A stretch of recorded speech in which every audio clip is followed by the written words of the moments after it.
우리 사무엘상 2장 1절부터 3절까지 우리 하나님 말씀 함께 한 목소리로 상고하도록 하겠습니다. 우리 함께 읽습니다. 한나가 기도하여 이르되 내 마음이 여호와로 말미암아 즐거워하며 내 뿔이 여호와로 말미암아 높아졌으며 내 입이 내 원수를 향하여 크게 열렸으니 이는 내가 주의 구원으로 말미암아 기뻐함이니이다. 여호와와 같이 거룩하신 이가 없으시니 이는 주밖에 다른 이가 없고 우리 하나님 같은 반석도 없으심이니이다. 심히 교만한 말을 다시 하지 말 것이며 오만한 말을 너희 입에서 내지 말지어다. 여호와는 지식의 하나님이시라 행동을 달아보시느니라. 아멘. 우리가 다 읽진 않았지만 우리 2장 1절부터 10절까지가 한나의 기도를 다루고 있는 내용입니다. 한나가 하나님께 감사의 기도를 하는 이 겉으로의 이유는 우리가 잘 알지만 아들 사무엘을 주신 것에 대한 감사라고 말할 수 있습니다. 그런데 재미가 있는 것은 1절에서 10절까지 나오는 한나의 기도의 내용, 우리가 다 읽진 않았지만 한나의 기도의 내용을 보면은 아들 주신 것에 대한 감사의 내용은 사실은 찾아볼 수 없다는 거예요. 조금도 그런 내용은 없다는 것입니다. 오히려 하나님이 어떠한 분이신지 그리고 하나님의 구원하심이 어떠한지에 대해서만 감사하는 내용으로 한나의 기도가 가득 차 있는 것을 우리가 보게 됩니다. 여러분, 그 이유가 무엇일까요? 1장의 내용을 보면 한나가 처음에는 그저 아들 없는 자신의 서러움 때문에 그 문제를 해결받고자 기도했던 것을 우리가 볼 수 있습니다. 그런데 한나가 아들 없는 그 비참함을 안고 기도하는 가운데 깨달은 것은 자신의 임신하지 못하는 이 비참한 모습이 지금 하나님의 말씀을 떠난 이스라엘이 영적으로 생명력이 없는 비참한 모습, 그러니까 영적으로 죽은 모습이다라는 것을 깨달은 것입니다. 사사기의 저자 이 한나의 기도가 사사시대의 말렵에 나오는 거예요. 그러니까 사사기의 저자가 말하듯이 하나님을 왕삼지 않고 그러니까 하나님의 말씀을 따라 살아가는 것이 아니라 자기가 왕이 되어 자기의 소견에 오른 대로 살아가는 이 이스라엘 백성들의 영적 실상, 바로 한나의 죽은 태와 같은 생명을 낳지 못하는 죽은 태와 같은 상태가 지금 이스라엘의 영적 실상이라는 것을 한나가 깨달은 거예요. 아마 하나님께서 기도하는 한나에게 이렇게 말씀하셨던 것 같습니다. 성경에 나오지 않습니다. 이렇게 말씀하셨던 것 같아요. 한나야, 아들 없어서 서럽니? 아들 없는 것 때문에 저주받은 여인이라는 손가락질을 받으니 서럽고 마음이 많이 아프니? 그런데 지금 내 마음이 그와 같다.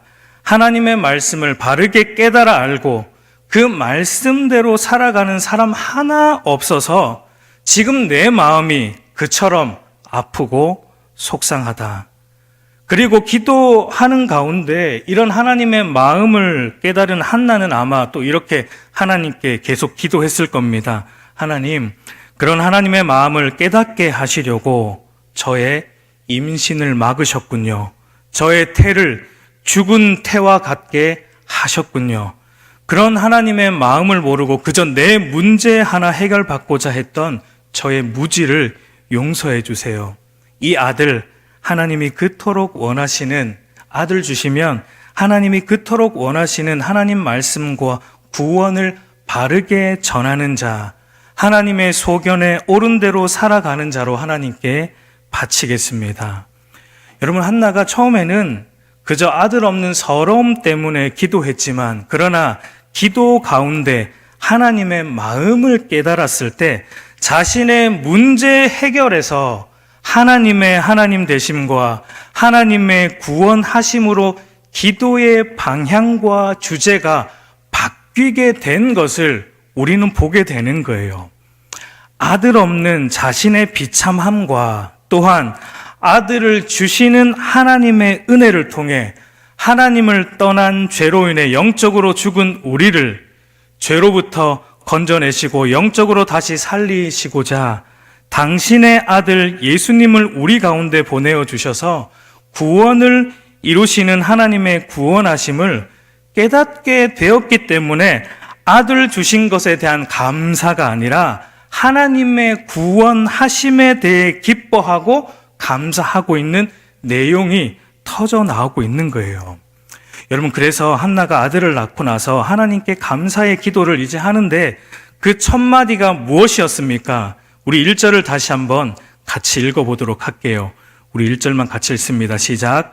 한나가 기도하여 이르되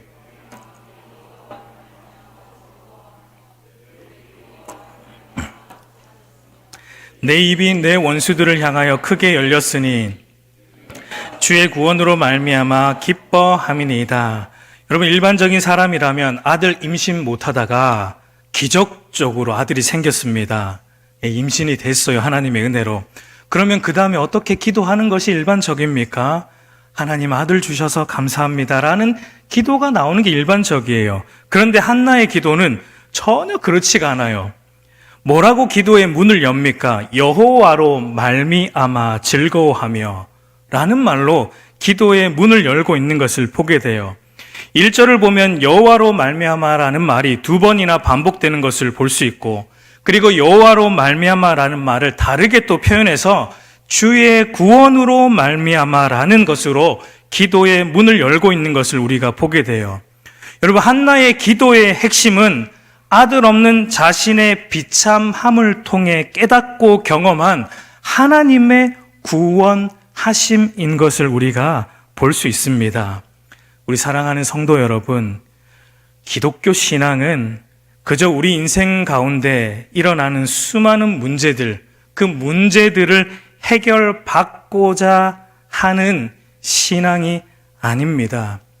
저와 여러분의 인생 속에 일어나는 수많은 문제들 속에서 하나님의 마음과 뜻을 깨달아 알고 그분의 뜻이 나의 뜻이 되며 그분과 함께 동행하는 삶을 살아가는 것이 참된 기독교 신앙이에요. 그리고 그것이 성도가 기도하는 이유입니다. 그런데 너무나 안타까운 것은 오늘날 많은 성도들이 그저 내 문제 몇 개 해결받는 수단으로 기도를 하려고 합니다. 그리고 그렇게 신앙생활을 하려고 해요. 하나님의 마음을 알아가는 것에 관심이 별로 없습니다. 전부 2차적이고 부수적인 것들, 먹고 사는 문제, 그 문제 해결받는 것에 모든 관심을 두고 하나님께 기도하고 매달립니다. 그런 이유로 예배 드리고 그런 이유로 신앙생활 하는 것을 보게 돼요. 여러분, 그런 것을 볼 때 너무 안타까워요. 우리 주님도 그런 성도들의 안타까운 모습 때문에 이렇게 말씀하셨습니다. 마태복음 6장 31절에서 33절 말씀 우리 한번 같이 읽겠습니다. 마태복음 6장 31절에서 33절 우리 같이 읽습니다. 시작. 그러므로 염려하여 이르기를 무엇을 먹을까, 무엇을 마실까, 무엇을 입을까 하지 말라. 이는 다 이방인들이 구하는 것이라. 너희 하늘 아버지께서 이 모든 것이 너희에게 있어야 할 줄을 아시느니라. 그런즉 너희는 먼저 그의 나라와 그의 의를 구하라. 그리하면 이 모든 것을 너희에게 더하시리라. 여러분, 무슨 말입니까? 의식주와 같은 이 땅의 것을 위해서 우리 주님이 전혀 기도하지 말라는 얘기를 하시지 않았어요. 기도를 하되 기도의 목적과 방향이 그저 먹고 마시고 입을 것, 즉 우리의 문제 자체가 되어서는 안 된다는 것입니다. 그 모든 문제들을 통해 먼저 하나님의 나라와 그의 의를 깨달아 알고 하나님과 마음이 통하는 것이 목적이 되어야 한다는 것을 주님이 말씀하고 있는 거예요. 여러분, 그렇게 되면 부수적인 것들, 먹고 마시고 입는 모든 문제들을 어떻게 해주신다고요? 이미 모든 것을 아시는 우리 아버지 하나님께서 일용할 것으로 때를 따라 채우시고 공급하여 주신다라는 것을 말씀하고 있습니다. 우리 사랑하는 성도 여러분, 우리의 인생에 얼마나 많은 문제들이 있습니까? 여러분, 이 문제 하나 해결하고 나면 또 문제가 터집니다. 그게 우리가 살아가는 인생들의 모습이에요. 여러분, 그런데 믿는 자와 믿지 않는 자의 차이가 여기에서 나누어집니다. 어떻게 나누어집니까? 믿지 않는 불신자들은 인생의 문제만 보고 그 문제를 해결받는 것이 목적이 되어 살아가지만, 하나님의 주권자 되심과 하나님의 인도하심을 믿는 성도는 똑같은 문제를 가지고 살아가지만 그 문제 해결 자체가 목적이 아니라 그 문제를 통해 내 인생 가운데 역사하시는 하나님의 마음과 뜻을 깨달아 알고 그분과 더 깊은 사귐과 교제 가운데 거하고자 하는 것이 목적인 것입니다. 그래서 여러분, 믿지 않는 자들은 문제가 많으면 많을수록 죽네 못 사네 이렇게 하지만, 성도는 달라요. 성도는 문제가 많으면 많을수록 어떻게 됩니까? 어디로 가게 되는 거예요? 우리 인생에 문제가 많으면 많을수록 더 하나님을 깊이 알아가는 자리로 가게 되는 것입니다. 여러분, 이것은 세상 사람들이 절대 이해를 못해요. 그렇기 때문에 바울이 말하는 것처럼 성도는 문제가 있음에도 불구하고 항상 기뻐할 수 있고, 문제가 있음에도 불구하고 그 문제 때문에 염려에 사로잡히지 않고 기도할 수 있고, 심지어는 문제가 조금도 해결되지 않아도 뭐 할 수 있습니까? 감사할 수 있는 자리가 신자의 자리인 것입니다. 왜 그렇게 할 수 있습니까? 여러분, 지금 그렇게 살아가고 있죠? 아닌가요? 왜 그렇게 할 수 있어요, 믿는 자들이? 왜냐하면 우리가 믿는 하나님은 실수가 없으시고 모든 것을 합력하여 선을 이루시는 전능하신 하나님. 그 전능하신 하나님이 그런데 우리의 아버지시라는 사실을 믿기 때문입니다. 여러분, 연약한 우리의 눈으로 이 상황과 환경이 실패한 것처럼 보일 뿐이지, 우리 아버지 하나님께서는 이 상황과 환경이 결코 실패가 아니라는 것입니다. 한치의 오차도 없으신 그분의 타임 테이블 안에 저와 여러분들이 서 있다는 사실을 여러분 잊지 않으시기를 간절히 소망합니다.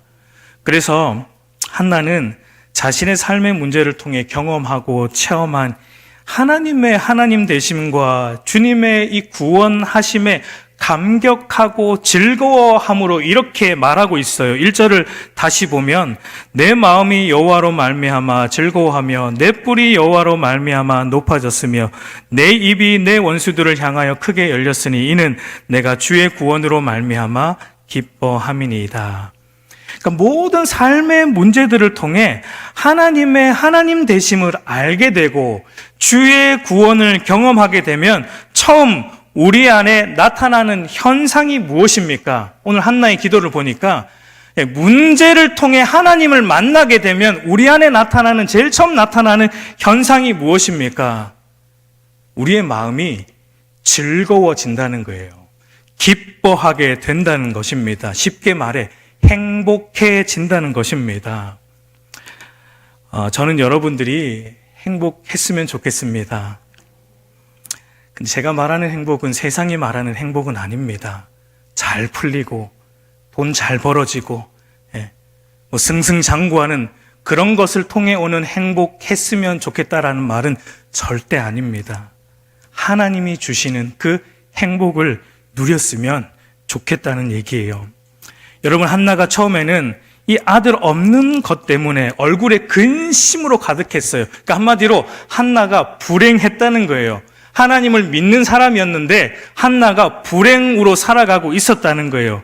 그의 마음에 서러움과 원망이 가득 차 있었습니다.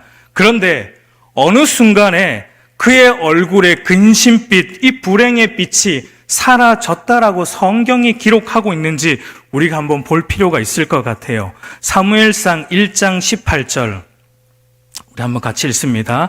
사무엘상 1장 18절 시작. 이르되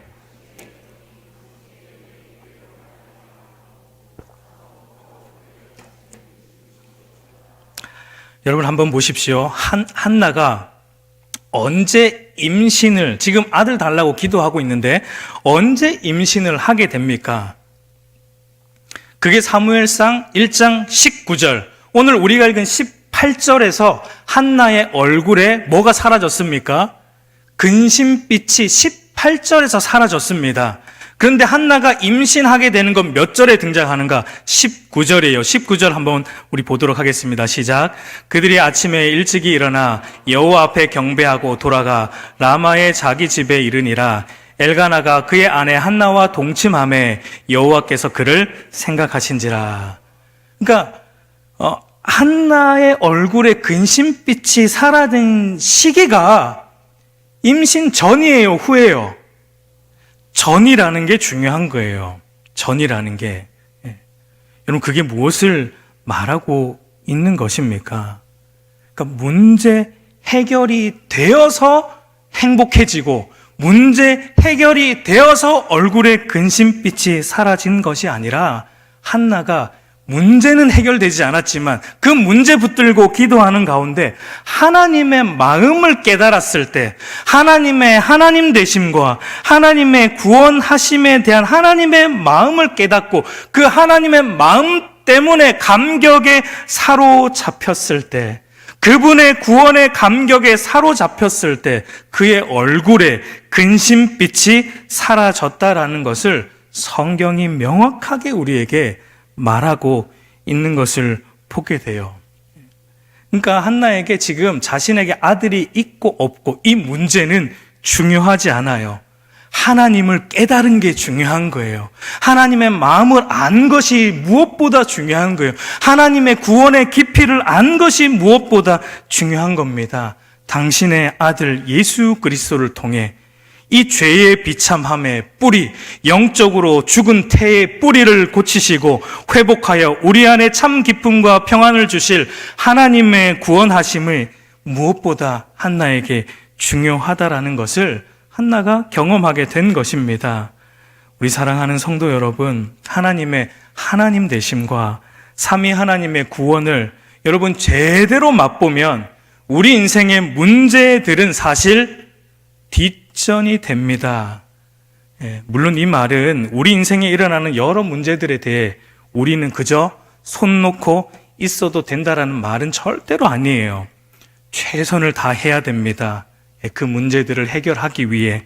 그러나 그 모든 일을 합력하여 선을 이루시는 하나님의 하나님 되심을 보는 목적과 방향으로 그 문제들을 바라보고 그 목적과 방향으로 그 문제들을 해결하기 위해 우리는 최선을 다해야 한다는 것입니다.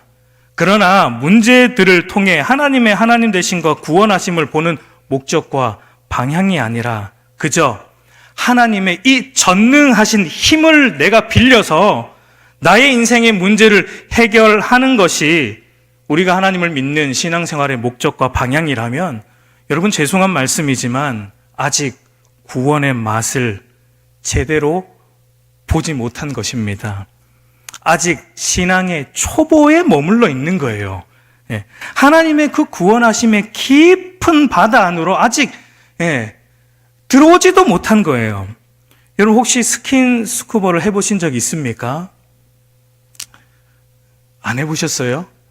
저는 신혼여행 가서 한번 해봤습니다. 근데 안 좋은 기억이 있어요. 그 바다가 좋은 바다는 아니어가지고. 어쨌든 여러분 스킨스쿠버를 해보면 우리가 들어갈 수 없는 깊은 바다 속으로 이 수중 호흡기를 달고 들어가요. 그래서 겉에서 볼 수 없는 그 바다의 아름다움, 깊은 곳에 있는 바다의 아름다움을 만끽할 수 있는 게 스킨스쿠버이죠. 깊이 들어갈수록 바다의 그 아름다움과 심오함을 더 맛볼 수 있듯이 구원도 그와 마찬가지입니다. 여러분 구원 받았다는 게 끝이 아니에요. 그건 시작입니다. 저와 여러분이 구원 받은 순간 이제 막 구원의 깊은 바다에 발만 담근 것과 같습니다. 그런데 안타까운 것은 구원의 깊은 바다 속으로 들어가려고 하지 않고 많은 성도들이 발만 담그고 있으면서 나 구원 받았네, 너 구원 받았네 이렇게 만족하고 있는 것을 보게 돼요. 여러분, 구원의 깊은 바다에 발만 담그고 있지 마십시오. 그 깊은 바다 속으로 영적으로 숨을 쉬는 데 도와주는 하나님의 전신 갑주를 입고 그 구원의 바다 속으로 깊이 들어오시기를 바랍니다. 여러분, 그래서 다윗은 이렇게 말했어요. 시편 34편 8절을 보면 너희는 여호와의 선하심을 맛보아 알지어다. 그에게 피하는 자는 복이 있도다.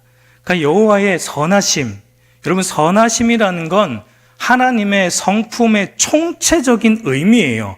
그냥 우리가 생각하는 도덕적으로 착하다 이런 의미가 아닙니다. 하나님의 선하심은 하나님의 속성을 총체적으로 망라한 표현이 하나님의 선하심이에요.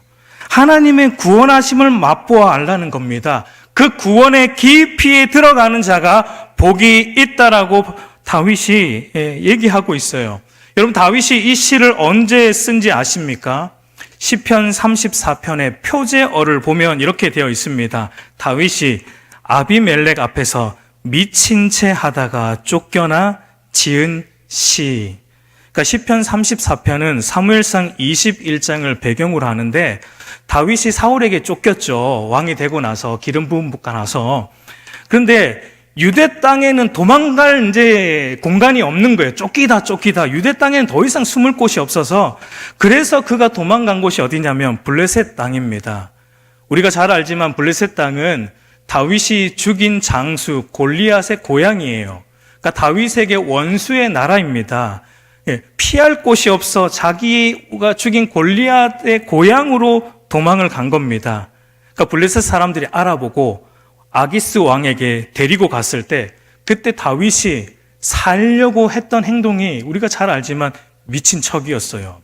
침을 질질 흘리면서, 머리를 손으로 꼬면서, 문 옆에 가서 계속 머리로 이렇게 비비면서, 나 정상 아니다 그러면서 살려고 막 미친 척 하면서, 그러니까 아기스 왕이 도저히 안 되겠다, 같이 있으면 나도 저렇게 되겠다 하고 쫓아낸 겁니다. 그렇게 도망쳐 나와서 아둘람 동굴에 가서 지은 시가 바로 이 시입니다. 도대체 이런 상황에서 어떻게 여호와의 선하심을 맛볼 수 있습니까? 어떻게 이 상황이 여호와의 선하심이 맛보여지는 자리입니까? 여러분, 다윗은 알았어요. 대부분의 사람들은 자신이 처해 있는 상황과 환경이 지금보다 더 나아지고 개선될 때 여호와를 향해 선하시다라고 말하지만, 다윗은 그것은 바른 신앙이 아니다라는 걸 알았어요. 가장 비참한 순간이라 할지라도 하나님은 여전히 선하시다는 것입니다. 하나님이 나를 사망의 음침한 골짜기에 데려다 놓아도 하나님은 여전히 선하시다는 것입니다. 왜냐하면 하나님은 나를 가장 비참한 죄의 구렁텅이에서 건져내어 주시기 위해 당신의 아들, 당신의 전부인 아들 예수 그리스도까지 친히 내어주셨다면 지금 내가 겪는 이 상황이 뭐가 대수냐는 것입니다. 그분이 하시는 일이라면 다 선하다라는 것을 다윗이 고백하고 있는 거예요. 하나님으로 가득 차 있는 거예요. 문제를 보는 것이 아니라 하나님을 보고 있고 하나님으로 온통 가득 차 있는 사람이 다윗이었어요. 그래서 성경은 다윗을 향해 하나님의 마음에 합한 자라고 하는 거예요. 모든 게 하나님께, 채널이 하나님께만 맞춰져 있는 사람이었습니다.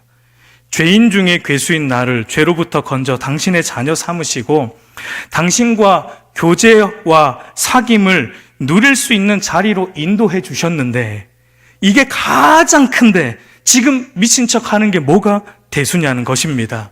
사울에게 쫓기는 게 뭐가 그렇게 대수냐는 거예요. 아니, 죄가 없으신 예수님은 죄가 있는 인간에게 쫓기셨고, 죄 없는 예수님은 죄 있는 인간에게 매를 맞으시고, 죄 없으신 예수님은 우리의 죄를 사하시기 위해 죄 있는 인간의 손에 의해 십자가에 달려 죽으셨는데, 내 인생에 이 고난이 뭐가 그리 대수냐는 것입니다. 내가 처한 환경과 상황과 신분과 지위가 어떠하든지 나를 아들 예수님을 통해 구원하신 그분은 항상 선하시다는 것입니다. 여러분, 이게 바로 여호와로 말미암아, 주의 구원으로 말미암아 기뻐하는 성도의 모습이에요. 여러분, 또한 한나는 뭐라고 고백하냐면 내 뿔이 여호와로 말미암아 높아졌고, 여러분, 성경에서 뿔이라는 것은 힘과 승리를 상징하는 표현이에요. 그런 표현을 다윗이 시편이 자주 쓰고 있는 것을 보게 되는데, 시편 89편 17절을 보면 주는 그들의 힘의 영광이심이라 우리의 뿔이 주의 은총으로 높아지오리니라고 말합니다. 여러분, 사무엘을 낳기 전에 한나는 자신이 뿔을 들 수가 없었을 것입니다. 아마 아들 낳지 못하던 때에 많은 이들이 한나를 향해서 하나님으로부터 저주를 받은 여자다. 요 당시에 유대인의 개념이, 유대인의 문화가 그래요. 아들을 가지지 못하면 하나님으로부터 저주받았다라고 생각을 했던 문화입니다. 많은 이들이 한나를 향해 그렇게 손가락질을 했을 거예요.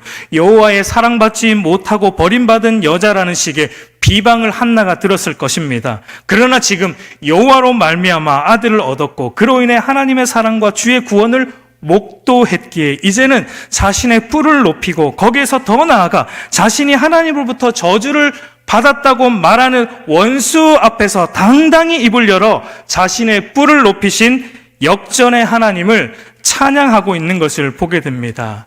우리 사랑하는 성도 여러분, 이것은 한나의 비참한 상황이 역전된 것에 대한 기록이기도 하지만 동시에 누구에 대한 기록입니까? 오늘 성도들에 대한 기록이에요. 성도들이 겪게 될 승리의 고백입니다. 한나가 조롱받던 자리에서 이제는 오히려 자신을 조롱하고 멸시하던 자들을 책망하는 자리로 갔듯이 저와 여러분들도 예수님을 믿는 믿음을 순수하게 지키며 사는 것 때문에 세상으로부터 조롱과 비방을 받고 사탄의 끊임없는 조소와 정죄를 받게 되지만, 그러나 끝까지 믿음을 지키며 거룩하게 살아가는 성도들의 뿔을 하나님께서 높이시고 역전시키신다는 것입니다. 여러분, 그것을 믿습니까? 믿음을 지키며 살아가시기를 바랍니다. 오늘 우리가 사는 이 세상은 믿음을 지키는 것이 만만한 세상이 아니에요. 우리가 다 경험하고는 살지 않습니까? 그럼에도 불구하고 여러분, 세상의 가치관과 타협해서는 안 돼요. 믿음을 사수하시고 믿음을 지키십시오. 하나님께서 우리의 뿔을 높이 드실 날이 반드시 있습니다. 그리고 마지막 날에 주님 다시 오실 때 우리는 주님과 함께 이 세상과 우리를 조롱하던 세상과 사탄을 그때 우리는 오히려 책망하는 자리에 서게 될 것을 믿음으로 바라보시며 늘 믿음으로 승리하시기를 바랍니다. 여러분, 한나가 계속해서 예수님을 통한 하나님의 구원하심과 승리하심을 경험하고 주체할 수 없는 감격에 사로잡혀서 어떻게 계속 기도하고 있습니까? 2절과 3절을 우리 한번 같이 읽어보도록 하겠습니다. 2절과 3절 같이 읽습니다. 시작. 여호와와 같이 거룩하신 이가 없으시니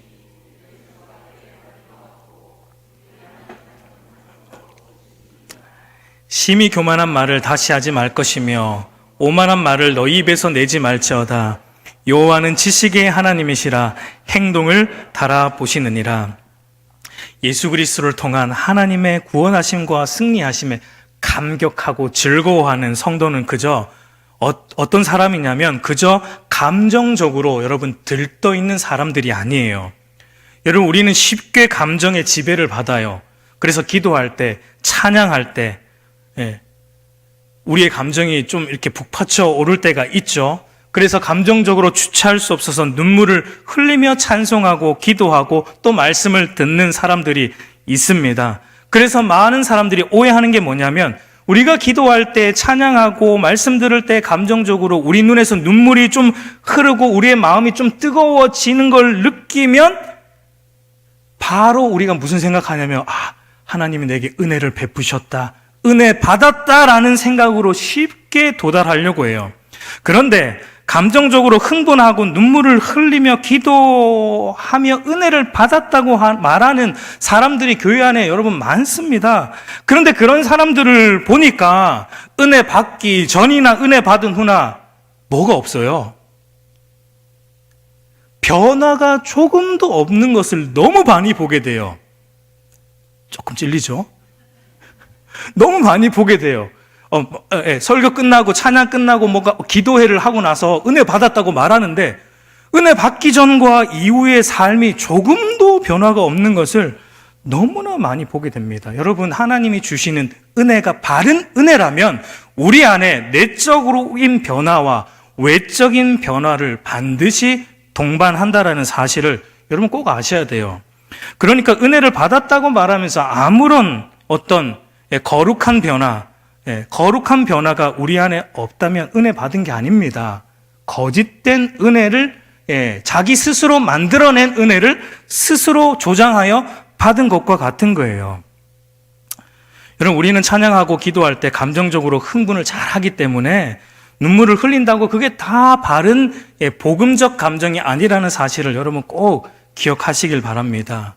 여러분, 그 부분에서 조나단 에드워드 목사님이 쓰신 신앙 감정론이라는 책을 꼭 참고해서 한번 읽어보시길 바랍니다. 굉장히 두껍습니다. 인내를 가지고 그래도 읽어보시길 바랍니다. 그러면 이 예수 그리스도의 복음을 통한 하나님의 구원에 바르게 감격하여서 바르게 흥분한 사람들은 단순히 감정적인 흥분과 눈물에 그치지 않고 그 흥분과 눈물을 가지고 어디로 가는 자들입니까? 어디로 가게 돼요? 그 감정을 가지고, 그 눈물을 가지고 어디로 가게 됩니까? 어디로 가게 돼요?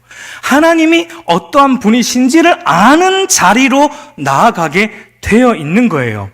하나님이 어떠한 분인지, 예수 그리스도가 어떠한 분인지, 그리고 하나님이 예수 그리스도를 통해 우리의 구원을 위해 어떠한 일을 행하셨는지, 바로 하나님과 그분의 말씀에 집중하게 되는 흥분과 눈물이 바른 신앙적 감정이라는 것을 말하고 있는 것입니다. 여러분, 구원과 복음에 바르게 사로잡힌 자는 하나님 자체에 집중하는 자예요. 다른 것은 무의미해집니다. 오늘 본문에 나오는 한나의 모습이 그와 같은 거예요. 아들에게 집중하지 않습니다. 하나님께 집중하고 있는 거예요. 오로지 하나님 한 분에게. 그리고 그분이 어떠한 분이신지 모든 관심이 거기에 쏠리기 시작하는 거예요. 그러나 단순히 감정적으로 흥분만 하는 사람들은 하나님이 아니라 항상 어디에 집중을 하냐면 하나님이 주시는 주변 것들, 하나님이 주시는 주변 것들에 늘 반응을 합니다. 이번에 집회 가서 은혜를 받고 왔더니 하나님이 이 문제를 해결해 주셨어. 문제에 집중을 해요.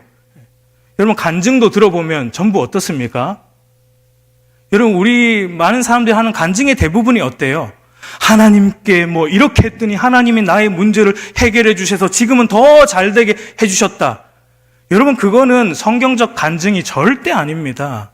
하나님의 이름을 과장한 자기 자랑, 자기 과시예요. 여러분, 진짜 간증은요, 다윗처럼 해야 돼요. 미친 척 하면서. 미친 척 하는 그 순간에 하나님은 선하시다. 이게 진짜 간증이에요. 내 문제가 해결되지 않고 내 상황은 여전히 가장 비참한 사망의 음침한 골짜기에 있어도 이 사실은 변하지 않아도 하나님은 그래도 선하시고 하나님은 나를 구원하신 전능하신 분이시다라고 말하는 게 진짜 살아있는 간증이라는 거예요.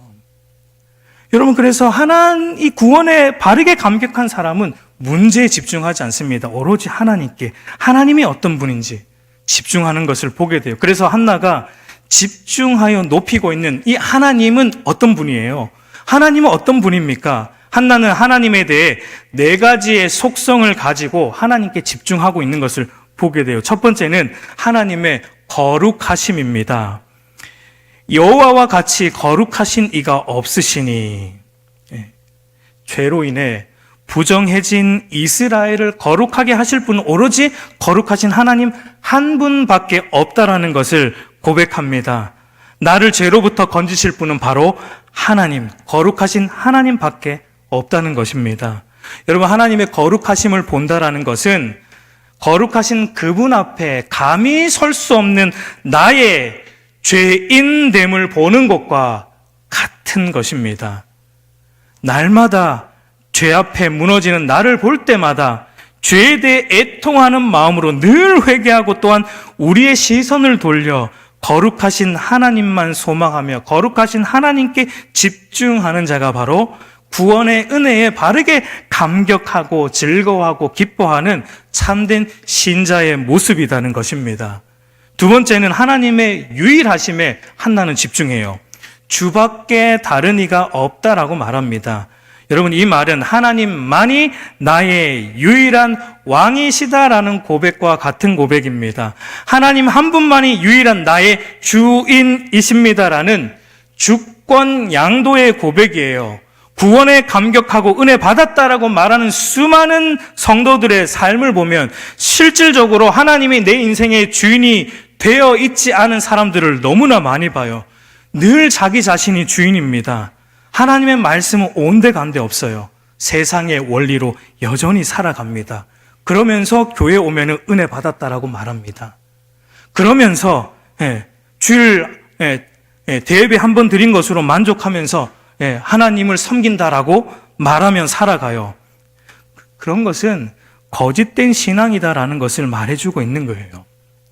하나님이 나의 인생의 주인이 되어 있는 사람, 나의 삶의 모든 영역에서 하나님이 나의 주인이 되어서 하나님 말씀의 다스림과 통치를 받으며 살아가는 그 사람이 구원에 바르게 감격하고 즐거워하고 기뻐하는 사람이라는 것입니다.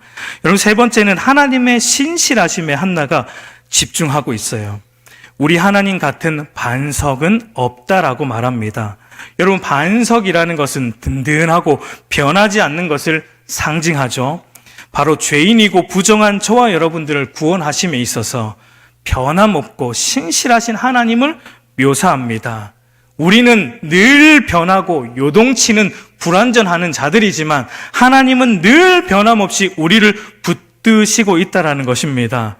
다윗의 시편을 보면 이 표현도 많이 나오는데 시편 18편 31절을 보면 여호와 외에 누가 하나님이며 우리 하나님 외에 누가 반석이냐. 하나님만 반석, 변함이 없으시다. 여러분, 다윗이 이런 시들을 쓰는 배경은 전부 원수들로부터 쫓겨다닐 때 쓴 시예요. 항상 사망의 음침한 골짜기 같은 곳에 있을 때 다윗이 주옥 같은 시들을 써낸 것을 우리가 보게 돼요. 자신의 목숨이 위태한 상황에서 하나님은 반석이시다는 겁니다. 끝까지 변함없이 나를 지키시고 보호하시고 신실하게 인도하시는 그 하나님을 붙들고 있는 겁니다. 구원의 은혜에 바르게 감격한 믿음의 사람은 은혜 받은 나 자신의 모습에 집중하고 자기 확신에 빠지는 사람이 아니에요. 구원의 은혜에 감격한 믿음의 사람은 하나님 앞에 설 수 없는 자라는 자기의 죄인됨을 늘 아는 자입니다. 그러나 그런 죄인 중에 괴수인 나를 아들 예수님의 십자가 대속의 근거에서 변함없이 지키시고 보호하시는 반석이신 하나님만을 확신하는 자입니다. 우리 사랑하는 성도 여러분, 우리는 무엇을 확신하며 살아가고 있습니까? 은혜 받은 내 모습에 여러분 만족해야 합니까? 은혜 받은 나의 모습, 기도 2시간 하고 난 나의 모습에 여러분 만족하고 거기에서 확신을 찾으며 살아갑니까? 여러분, 아니에요. 은혜 자체이신 유일한 반석이신 하나님만을 확신하는 자가 바로 믿음의 성도인 것입니다. 네 번째로 한나가 집중하고 있는 하나님은 모든 것을 바르게 판단하시는 하나님의 전지하심입니다. 교만과 오만한 말과 행동을 판단하시는 지식의 하나님이시다라고 고백하고 있어요. 이 교만과 오만한 말과 이 교만한 말과 오만한 이 말과 행동이 무엇을 말합니까? 무엇입니까?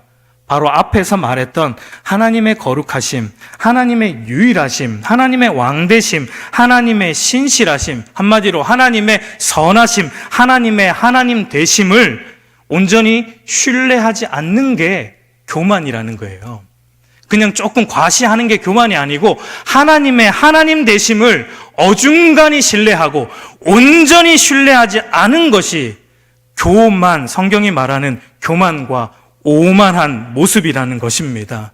그게 죄의 본질이에요. 하나님만이 유일한 판단자요, 진리인 것을 부정하는 것이 죄의 본질이고 교만의 본질이에요. 여러분, 뭐가 진리입니까? 뭐가 도대체 진리입니까? 여러분, 뭐가 진리예요? 모든 사람이 죽는다는 것은 진리입니까? 모든 사람은 죽습니까? 안 죽습니까? 여러분, 이거 진리입니까? 이게 진리가 아니죠? 맞습니까? 헷갈리죠? 그럼 모든 사람이 죽는다는 것은 진리가 아니고 우리가 경험으로 아는 경험적 지식이에요. 왜냐하면 성경에 죽지 않은 사람이 있기 때문에 그래요. 에녹이 있고 엘리야와 같이 죽지 않고 천국 간 사람들이 있기 때문에 모든 사람이 죽는다는 것은 경험적 진리입니다. 지식이에요. 그럼 뭐가 진리입니까? 뭐가 도대체? 뭐가 진리냐면 하나님이 죽지 않고 데려가시면 그게 진리예요. 쉽게 말해서 하나님이 하시는 게 진리입니다. 하나님이 말씀하시는 게 진리라는 거예요. 여러분, 여호수아 10장에 보면 태양이 멈추는 사건이 나옵니다.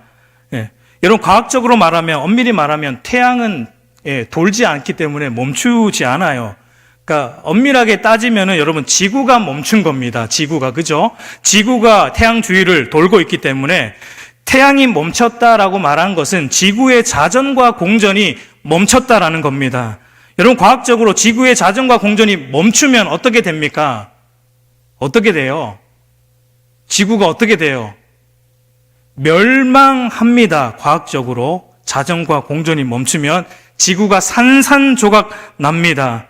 그런데 그때 여호수아 10장을 보니까 멈췄는데 어떻게 됐습니까? 지구가 멀쩡했습니다. 뭐가 진리입니까? 하나님이 하시는 게 진리라는 겁니다. 하나님이 멈추시면 그게 진리라는 거예요. 하나님이 하시는 일만이 진리라는 겁니다. 하나님의 말씀만이 진리이고 그게 기준이라는 거예요. 그걸 인정하는 게 겸손이라는 겁니다. 과학적으로, 논리적으로 증명이 되는 게 진리가 아니에요. 오늘날 우리가 살아가는 현대 세대는 과학적으로 증명이 되고 논리적으로 증명이 돼야 믿으려고 하는 시대이죠. 그러나 그게 진리가 아니라는 거예요. 하나님이 하시는 게 진리고 하나님의 말씀이 진리라는 겁니다. 우리 사랑하는 성도 여러분, 하나님만이 모든 것의 기준이 되시는 판단자이십니다. 여러분, 그것을 믿습니까? 내 판단과 내 기준이 아니라 세상이 말하는 판단과 세상이 말하는 기준이, 과학과 논리가 말하는 기준이 아니라 우리의 잣대가, 세상의 잣대가 아니라 하나님의 말씀만이 기준이고 진리라는 것을 인정하고 거기에 모든 것에, 내 말과 행동의 모든 걸 거기에 맞추어 살아가는 자가 이 구원의 은혜에 바르게 감격하여서 즐거워하는 참된 신자의 모습이다라는 것을 한나의 기도가 우리에게 보여주고 있어요. 그리고 이제 한나가 나머지 부분에서 우리가 읽진 않았지만 4절에서 10절까지 그가 경험한 하나님을 어떻게 소개하냐면 역전시키는 하나님으로 소개해요. 용사의 활을 꺾으시고 도리어 넘어지는 자는 일으켜 세우시는 역전의 하나님, 부요한 자는 줄이게 하시고 줄이던 자는 도리어 부요하게 하시는 역전의 하나님. 이것을 6절과 7절에서 이렇게 요약합니다. 우리 6절과 7절을 한번 같이 읽어보도록 하겠습니다. 시작. 여호와는 죽이기도 하시고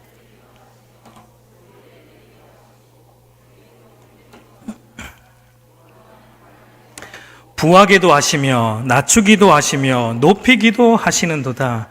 여러분, 세상은 힘있고 부유한 자가 잘되고 인정받는 세상이에요.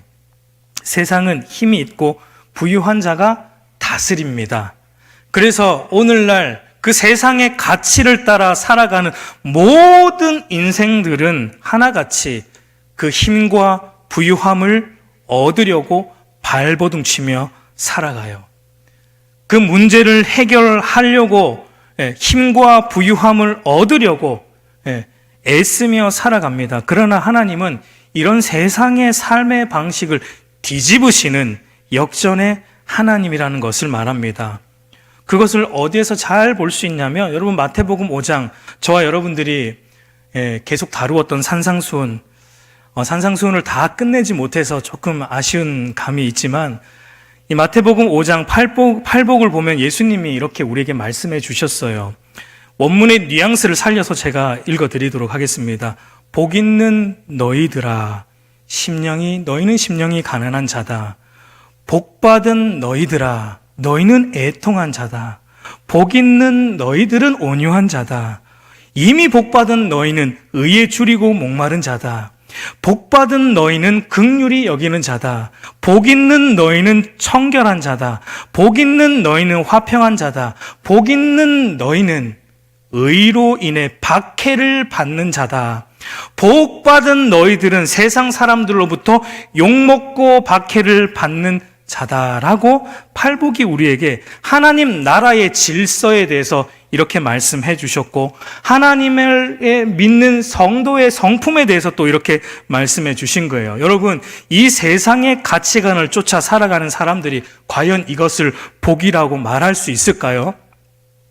심령이 가난하여서 나는 아무것도 아니고 오직 예수님만 부유하게 하고 나의 죄 때문에 늘 애통하며 나의 죄를 알기에 다른 이들에 대해 온유하고 그래서 참 의이신 예수 그리스도에 늘 줄이고 목말라 있고 예수님의 의로우신 예수님을 알면 알수록 모든 이들에 대해 긍휼히 여기게 되고 이 부정한 세상 속에서 나를 구원하신 거룩하신 하나님 때문에 늘 나도 청결하게 살아가고 하나님이 원수인 나를 건져 아들 예수님을 통해 화평을 이루었듯이 나도 세상에서 화평을 이루는 자리까지 가고 여기까지는 뭐 어느 정도 따라올 수 있을 것 같아요. 그런데 마지막에 예수 믿는 것 때문에 핍박을 받고 욕먹는 것, 그게 복이다라고 말해준다라면 여러분 세상 사람들은 미련하다고 하겠죠.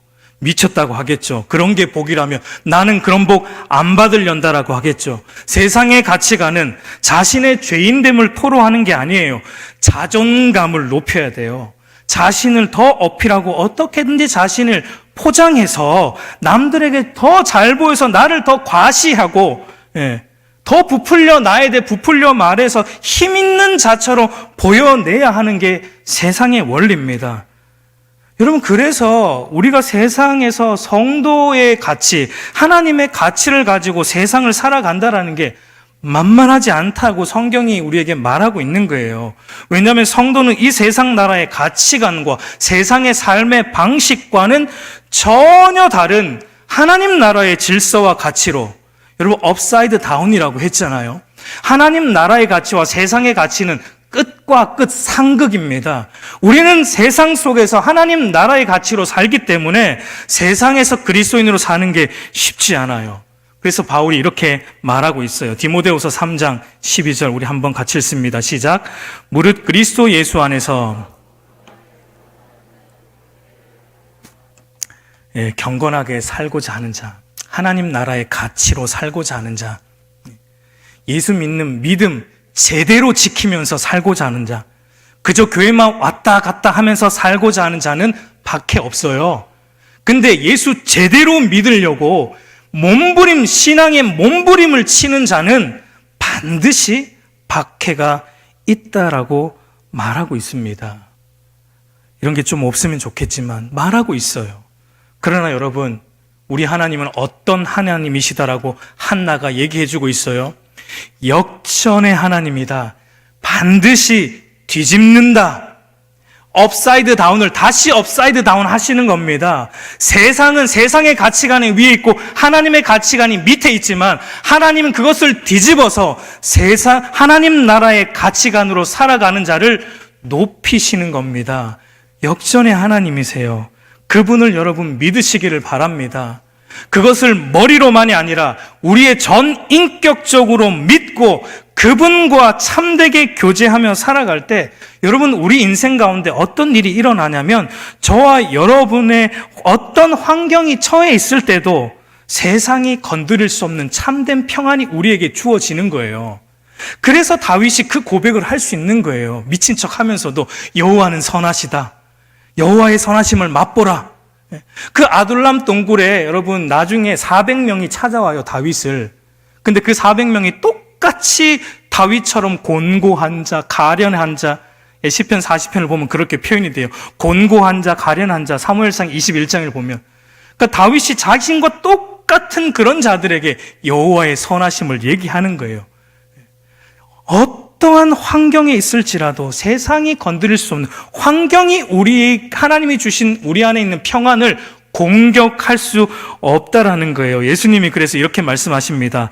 요한복음 16장 33절 우리 마지막으로 한번 같이 읽습니다. 시작. 너희로 내 안에서 평안을 누리게 하려 함이라. 세상에서는 너희가 환난을 당하나 담대하라. 내가 세상을 이기었노라. 여러분 예수님이 뭐라고 말씀하십니까? 예수님이 이렇게 말씀하시지 않았어요. 너희가 나를 믿으니 내가 너희의 인생의 환난이라는 환난은 다 없애줄게 라고 말하지 않았습니다. 우리 같으면 그렇게 말해주시면 훨씬 좋을 것 같은데 주님은 그렇게 말씀하시지 않아요. 그게 우리에게 유익이 되지 않기 때문에 주님은 도리어 예수 그리스도를 잘 믿는 경건한 너희 인생에 반드시 환난이 있다. 그러나 담대하라. 왜냐하면 내가 이 세상을 이미 이기었기 때문이다 라고 말합니다. 우리 사랑하는 성도 여러분, 기억하십시오. 저와 여러분은 이미 우리 구주께서 십자가로 다 이기신 세상을 살아가고 있다라는 사실을 기억하십시오. 우리의 문제도 우리 주님이 다 이기셨습니다. 앞으로 우리 인생에 일어날 어떤 문제가 터질지라도 그 모든 문제들도 우리 주님이 다 이기셨다라는 사실을 여러분 신뢰하시기를 바랍니다. 그래서 우리 인생에 닥치는 문제들로 인해 여러분 하나님의 하나님 되심과 하나님의 구원하심을 누리는 일에 방해받지 않기를 간절히 소망합니다. 사탄이 이걸 공격하고 있어요, 우리에게. 교회 나오지 못하게 요즘은 사탄이 그런 방법으로 일하지 않습니다. 오히려 사탄이 오늘날에 어떻게 일하냐면 교회 잘 가게 해줍니다. 교회는 나가야지. 사탄이 오히려 전도해요. 교회 가야 돼, 너. 주일 성수해야 돼. 주일 성수 안 하면 안 된다. 큰일 난다. 그럼 사탄이 요즘 이럽니다. 근데 어떻게 하냐면 딱 거기까지예요. 그걸로 만족해라. 다른 건 하지 마. 주의 구원하심을 깊이 아는 자리로는 가려고 하지 마. 그냥 주일날 예배 한번 드린 걸로 퉁쳐. 그거면 됐어. 충분히 네 할 만큼 했다. 요즘 사탄이 이렇게 여러분 일합니다. 잘 생각하셔야 돼요, 여러분. 사실 오늘 마지막 수요 설교이지 않습니까? 그래서 여러분에게 무슨 설교를 할까 하다가 여러분이 정말 행복했으면 좋겠다 이 마음이 들었어요. 근데 그 행복이 뭐냐면 이거예요. 그 구원의 깊이에 빠져들 때 우리 안에 세상이 뺏을 수 없는 행복이 와요. 우리 안에 세상이 줄 수 없는 기쁨이 찾아와요. 여러분 문제 해결되는 게 기쁨이 아니에요. 문제 있어도 돼요. 물론 하나님이 또 때를 따라 해결해 주실 겁니다. 그러나 그 문제가 아니에요. 우리가 그 문제를 통해 하나님을 보지 못하는 게 문제예요. 문제를 통해 하나님을 보고 하나님이 우리 인생 속에 일하시는 그 하나님의 손길을 보면 여러분 행복하지 말래도 행복해요. 내 상황이 사망의 은침한 골짜기 있어도 행복해집니다. 기뻐지고 즐거워지고 여호와의 구원으로 말미암아 기뻐한다라는 이 고백을 하지 말라 그래도 하게 돼요. 여러분 그 자리로 가시길 간절히 바랍니다. 그 행복을 저와 여러분이 누리시기를 우리 주님의 이름으로 축복합니다.